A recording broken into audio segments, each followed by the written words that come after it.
Welcome to American Purgatory, Prison Imperialism and the Rise of Mass Incarceration.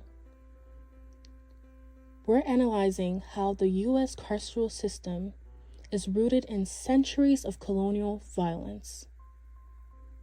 Authored by Dr. Benjamin Weber, a historian and an African American studies scholar.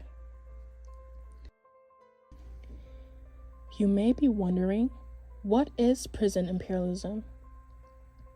A system where the U.S. used prisons overseas in colonies such as the Philippines, Panama, and Puerto Rico in order to control non-white populations.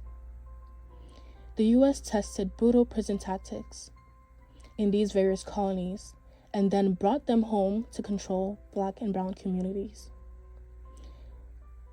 This then led to today's racist prison system. Dr. Weber's core argument is prison imperialism. Mass incarceration isn't an accident. It's designed to uphold racism through policies tested on colonized people. As Weber states, prisons aren't broken.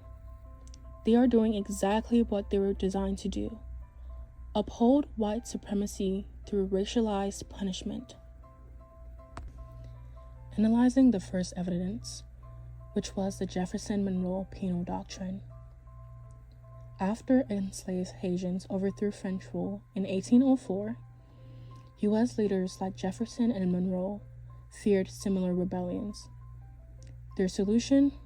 A penal doctrine to exile Black Americans labeled criminals to colonies like Liberia and Alaska. This spatial fix, displacing Black resistance, laid the groundwork for today's prisons. Laws like the 13th Amendment, slavery as punishment, echoed this idea of using prisons to control race. For the second evidence, we have colonial prisons in the Philippines. In 1898, the U.S. invaded the Philippines, killing 200,000 Filipinos. Survivors resisting independence, like the Katipunan, were jailed in prisons without walls, like Iwahig. Some of the tactics used were forced labor and surveillance. It was perfected there. Filipino prisoners were monitored to rehabilitate them into accepting the U.S. rule. Decades later, the FBI used the same methods against the Black Panthers, labeling them the greatest threat to national security. This is called the boomerang effect of prison imperialism, which was now complete. For the third evidence, we have supermax prisons, which are now global. Today, the U.S. exports supermax prisons. These are cells with 24-hour solitary confinement to countries like Brazil. Corporations like the GEO Group profit from building these prisons abroad, targeting poor Black communities. Brazil's prison population tripled after adopting U.S. models. This is modern prison imperialism. For key term, we have Black radicalism. Black radicalism rejects reform and demands liberation. Figures like Asanta Shakur, who escaped U.S. prisons, fled to Cuba and called prisons modern slavery. We also have Black Panthers, who linked police to colonial occupying armies, exposed prison imperialism roots.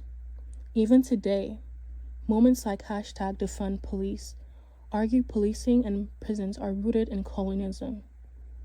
Change over time went from colonies to cell blocks, from the 1830s Trail of Tears, which was the removal of the Indians, to the counterintelligence program War on the Black Panthers. Prison imperialism evolved. The war on drugs criminalized Black radicals, while supermax prisons now globalize control. The system adapts, but its one goal remains: racial hierarchy.